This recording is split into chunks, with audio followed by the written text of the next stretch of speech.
our panel tonight. John Legend, the Grammy Award-winning singer, is also the founder of the Show Me campaign, which uses education to try and break the cycle of poverty.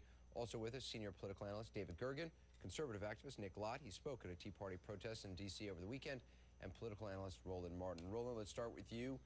Jimmy Carter standing by his comments. Do you stand by his comments? Look, I think that Jimmy Carter is talking about people who are using buzzwords and phrases because they can't say certain things, so they use other kind of different words, code words, if you will. I do believe that you have people, when you hear folks like Rush Limbaugh, he can criticize Carter all he wants to, when he says in Obama's America, white kids get beaten up by black kids, when race has nothing to do with this video that we're seeing going across. When you hear people, Glenn Beck, call the president hating white culture, there are people who are playing into others' racial fears. When you have people saying that he is trying to give reparations, that's coded wording, and we understand what that's all about. Nick Lott, you spoke at a Tea Party rally. Did you see anything racist? On television, we saw some signs, a small number showing President Obama as a witch doctor. What did you see? Well, Anderson, I think I'm here wondering tonight if Secretary Clinton had been elected president, would we be discussing sexism tonight? I think it's absurd for our friends on the left to label opposition as racist. This is about issues. The American people have serious concerns and serious issues with where we're headed with this country. So you saw nothing this weekend that concerned you? Not at all. Not one racial slur was uttered from the podium.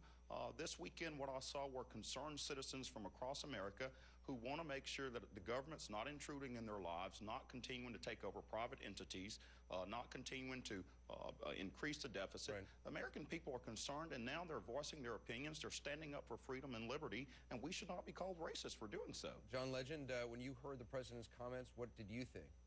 Well, I definitely felt there was some truth to what he said, but also was worried because I knew what would happen the next day, which is what is happening right now, which is the subject ended up being all about race, which is inflammatory by its nature because people get defensive, people get emotional, people get tribal about it, and now all we're talking about is race when we should be talking about what's happening in all across America. People are without health care, the economy is still suffering, we have 10% unemployment. These are the things we should be really concerned about, but what we're talking about today is another day of talking about racism and being inflammatory, and really the only people that are celebrating are the opponents of the president's agenda, because the opponents of the president's agenda want this to be a race war, because blacks lose a race war because we're only 12% of the country.